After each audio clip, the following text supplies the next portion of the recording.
Instagram ને Facebook,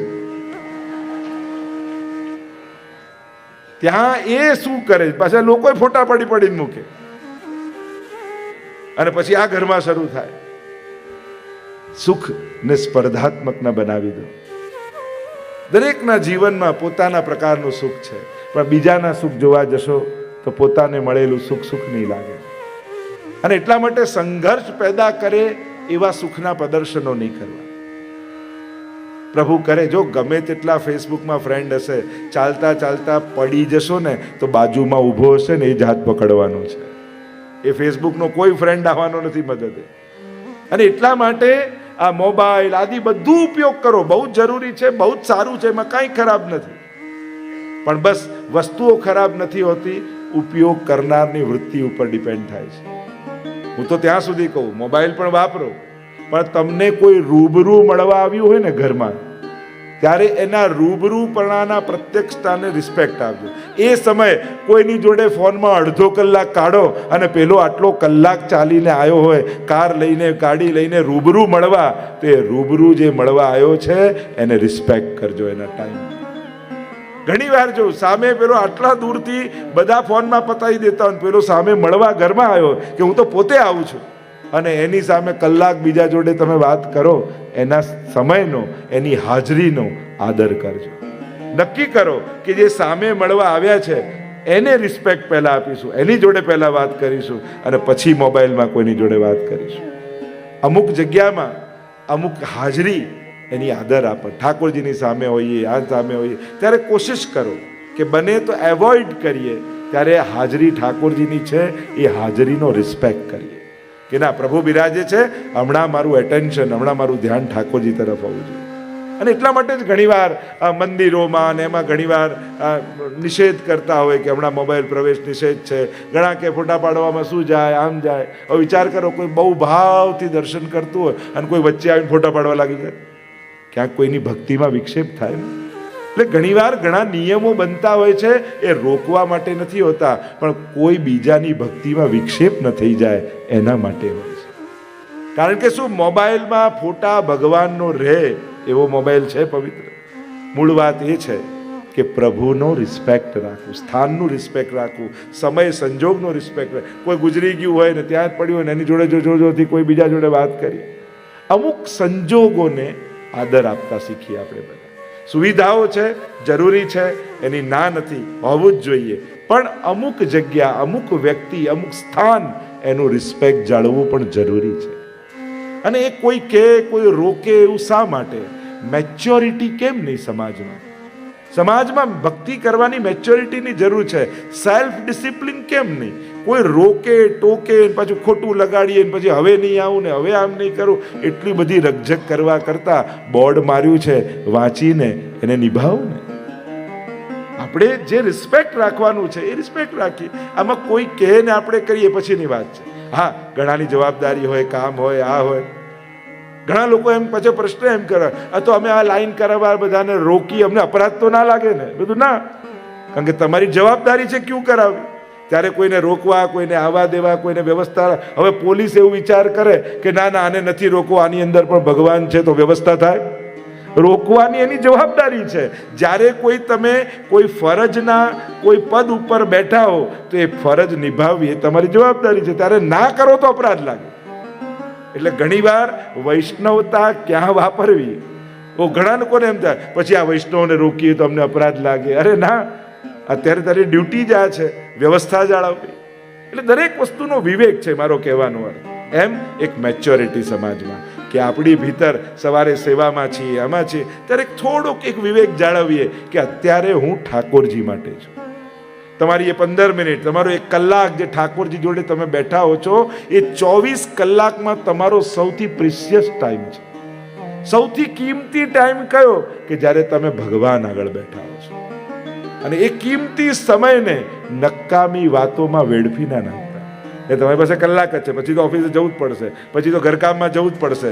એ ભગવાન માટેનો સમય છે, અને એ સમય તમે બીજી નકામી વાતમાં વેડફતા નહીં. નક્કી કરો, ભગવાનનો જે સમય મેં નક્કી કર્યો છે એ ભગવાન માટે જ રાખીશ. કમથી કમ એટલું પ્રભુ પાસે માંગો કે પ્રભુ આ મન એમ તો કંટ્રોલમાં રહેતું નથી, પણ જેટલો સમય હું તારી સામે બેઠો હોઉં એટલો સમય મને તારા સિવાય બીજું કોઈ યાદ ના આવે એવા આશીર્વાદ આપ. કમથી કમ તારી સામે હોઉં ને એટલો સમય તું મારા મનને સાચવી લે, એટલા સમય એટલી ક્ષણ મારા મનમાં કેવલ તું રહે એવા આશીર્વાદ આપ. એવો આનંદ આવશે ને ભગવાન પાસે ભગવાનના થઈને બેસજો. અત્યારે આ કલાક હે ઠાકોરજી હું તારો છું, અને એના થઈને એની પાસે બેસશો ને તો સેવા કરવાનો અને ભક્તિ પાઠ કરવાનો આનંદ જ બદલાઈ જશે. તો જે ચર્ચા આપણે કરી રહ્યા છીએ આગળ, નારદજી દ્વારા ગ્રહસ્થાશ્રમના દર્શનની કથા આવી, અને નારદજી બધા ઘરોમાં 16,000 ઉપરાંત ઘર, અને એક ઘરમાં જોવા જાય પ્રભુ કરે છે શું? ક્યાંક ભોજન કરી રહ્યા છે, ક્યાંક બાળકો સાથે રમી રહ્યા છે, ક્યાંક પત્ની સાથે હિંડોળે ઝૂલી રહ્યા છે. બધા પરિવાર પ્રસન્ન છે. અત્યારના સમયની સૌથી મોટી ચેલેન્જ એ ઘરની પ્રસન્નતા છે. અત્યારનો જે યુગ ચાલી રહ્યો છે, અત્યારનો જે સમય ચાલી રહ્યો છે, સૌથી મોટી ચેલેન્જ છે ઘરના 5 લોકોને ભેગા રાખવા, એમને ખુશ રાખવા. બહાર બધાને રાજી કરી શકશો, બધાને ખુશ કરી શકશો, પરીક્ષા ઘરમાં આવીને છે. સ્વજનોની સાથે સ્નેહથી રહેવું એ જ અત્યારના સમયની સૌથી મોટી ચેલેન્જ છે. કારણ કે ત્યાં બધાને, કારણ કે ત્યાં સમજાવવાથી વડવાથી કહેવાથી નથી થવાનું, ઘણી વસ્તુ ગળી જવાથી થશે, ઘણું સહન કરવાથી થશે. કારણ કે જ્યારે પરિવારમાં રહેવું એ પણ એક કળા છે. અત્યારના સમયનો સૌથી મોટો રોગ જ ઇન્ડિવિજ્યુઆલિટી છે. મારી લાઈફ છે, મારી રીતે જીવીશ, મને કોઈએ કાંઈ નહીં કહેવાનું. અરે તું એકલો ક્યાંથી છો? તું કોઈનો પિતા પણ છો, તું કોઈનો દીકરો પણ છો, કોઈનો પતિ પણ છો. આપણા સમાજમાં વ્યક્તિ એકલો ક્યારેય નથી હોતો. કેટલા સંબંધો જીવતો હોય છે એક વ્યક્તિ, અને કોઈ કે હું મારી જિંદગી સમાપ્ત કરી દઉં, તને હક નથી. કારણ કે તું એકલો નથી. તું કોઈના પિતાને ન મારી શકે, તું કોઈના ભાઈને ન મારી શકે, તું કોઈના પતિને ન મારી શકે. તું તારી જાત પર તારો એકલાનો હક નથી. કારણ કે કેટલા સંબંધોને લઈને તું જીવી રહ્યો છે. સંબંધોનો રિસ્પેક્ટ કરજો વૈષ્ણવો. જે સંબંધોને સાચવતા નથી, વસ્તુઓ માટે સંબંધ ન બગાડતા, સંબંધોને સાચવતા શીખો. અને એ પણ એક કળા છે. પરીક્ષા ઘરમાં છે, બહાર મોટા મોટા સંગઠનો ઊભા થઈ જશે, ઘરમાં 5ને પ્રેમથી રાખવા અઘરા છે. અને એ મહત્તાને સમજજો. કારણ કે જ્યારે એવો નબળો સમય આવશે ત્યારે સ્વજનો જ યાદ આવવાના છે. કોઈ કે મારે કોઈની જરૂર નથી, અરે હસવા માટે ને રડવા માટે લોકો તો જોશે જ. ઘરના લોકો જોડે નહીં તો બહાર ફ્રેન્ડ સર્કલને ગોતશો. પણ માણસને માણસ વગર ચાલે એમ નથી. અને વિજ્ઞાને જે પ્રયાસ કર્યો કે માણસ વગર રહી જાય, મોબાઈલ ગમે તેટલા પ્રયાસ કર્યા કે માણસને માણસની જરૂર ના પડે, એનો પ્રયાસ સતત વિજ્ઞાન કરી રહ્યો છે. અને જે દિવસે વિજ્ઞાન એમાં સફળ થઈ ગયો ને એ દિવસે દુનિયા જોવા લાયક નહીં રહે. જે દિવસે માણસને માણસની જરૂર નહીં પડે એ દિવસે દુનિયા બહુ શુષ્ક બની જશે, જીવવા લાયક જ નહીં રહે દુનિયા. માણસને માણસની જરૂર પડે છે, એ જ સ્વસ્થ સમાજની નિશાની છે. નહીં તો પહેલા ટ્રેનમાં પ્લેન બધા એક જોડે વાત કરતા, આમ કરતા, હવે તો ટક ટક ટક ટક ટક ટક ટક ટક. પહેલા તો કોન્ટેક્ટ સેવ એટલા માટે કરતા કે ઉપાડવાની ખબર પડે, હવે એટલા માટે સેવ કરીએ કે ના ઉપાડવાની ખબર પડે. કે આનું આવે તો સેવ કરી લો, ખબર પડે કે આ નથી ઉપાડવાનું. એટલે કોન્ટેક્ટ લિસ્ટ લાંબી થતી જાય છે, રિલેશનની લિસ્ટ ઘટતી જાય છે. અત્યારે સંપર્કોમાં ઘણા બધા છે, સંબંધોમાં બહુ ઓછા છે. અને એટલે ત્યાંથી ડિપ્રેશનની શરૂઆત થાય છે. આ ડિપ્રેશનની શરૂઆત બાળકોના રૂમ જ્યારથી જુદા થતા ગયા ને ત્યારથી ડિપ્રેશનની શરૂઆત બાળકોમાં થઈ. એનો રૂમ જુદો કર્યો ત્યારથી. કારણ કે અત્યારે બાળકો પોતાને હેન્ડલ નથી કરી શકતા, પોતાના વિચારોને હેન્ડલ નથી કરી શકતા. જેટલા વિચારો એકલામાં આવે છે એટલો ભીડભાડમાં લોકોની વચ્ચે રહે તો નથી આવતા. જેટલા પોશ એરિયામાં ડિપ્રેશનના કેસીસ છે, જાઓ ઝૂંપડપટ્ટીમાં કોઈ ડિપ્રેશન વાળો મળે? મજૂરોની વસ્તીઓ કોઈ ડિપ્રેશન વાળો નહીં મળે. પણ એકલતા જ આનું કારણ છે. પોતાનો અજ્ઞાત અહંકાર આનું કારણ. હું કોઈની આગળ ન બોલું, હું ના રડું, હું ના કરું. અને એમાં જ ફૂલે ફાટે, લોકો વધારતા જાય, માણસ ઈગો એટલો ફૂલાતો જાય. અને આ એકલતા રોગ છે. બને તો સ્વજનોની સાથે રહેજો, સ્વજનોના પ્રેમની વચ્ચે રહેજો, એ જ સ્વસ્થ જીવન બનાવી રાખશે. તો જે ચર્ચા ગૃહસ્થાશ્રમના દર્શન કર્યા છે અને દરેક જગ્યાએ પ્રસન્નતા જોઈ છે નારદજીએ. અમારા ઠાકોરજી સંબંધ નિભાવતા શીખવાડે છે. તમે જુઓ, કૃષ્ણને દરેક જગ્યાએ ક્યાંય ભાગવાની વાત નથી કરી, નિભાવવાની વાત કરી છે. જે જવાબદારીઓ મળી લીધી એ દરેકને પૂરેપૂરી નિભાવી છે ઠાકોરજી.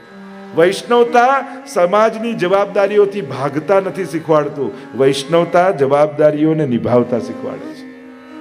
દરેક જવાબદારી, દરેક સંબંધોને. કૃષ્ણ બાળક, પુત્ર કેવો હોય તો કે કૃષ્ણ જેવો, ભાઈ કેવો હોય તો કૃષ્ણ જેવો, મિત્ર કેવો હોય તો કૃષ્ણ જેવો, પતિ કેવો હોય તો કૃષ્ણ જેવો, સખા કેવો હોય તો કૃષ્ણ જેવો. દરેક સંબંધોમાં કૃષ્ણને મૂકીને જેવો, એના જેવો સંબંધી તમને કોઈ નહીં મળે. અને આ એક પરમાત્મા એવો છે જેને સંસારના સંબંધોથી યાદ કરાય છે. ત્વમેવ માતા ચ પિતા ત્વમેવ, ત્વમેવ બંધુ ચ સખા. આ શ્લોક છે ને મહાભારતનો શ્લોક છે. અને આ શ્લોક કોણ બોલ્યું છે? ગાંધારી બોલ્યું છે. ગાંધારી ભગવાન કૃષ્ણને જોઈ અને આ શ્લોક બોલે, તમે જ મારી માતા પિતા, તમે જ સર્વમ. દરેક સંબંધો ભગવાન સાથે જોડ્યા છે. આવો અમારો કૃષ્ણ છે. તમને જે સંબંધોમાં ઉણપ લાગે એ સંબંધ ઠાકોર જોડે જોડી દેજો, એ નિભાવશે અને એ તમને પ્રસન્નતાનું કારણ બનશે. તો અહીંયા નારદજીએ ગ્રસ્તાશ્રમના દર્શન કર્યા અને દરેક જગ્યાએ પ્રસન્નતા જોઈ છે. આગળ જરાસંઘ ઉદ્ધારની કથા આવી.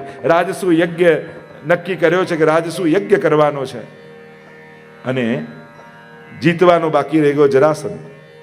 પ્રભુ ગયા છે અને જે જરાસંઘ ઉદ્ધારની કથા આવી છે.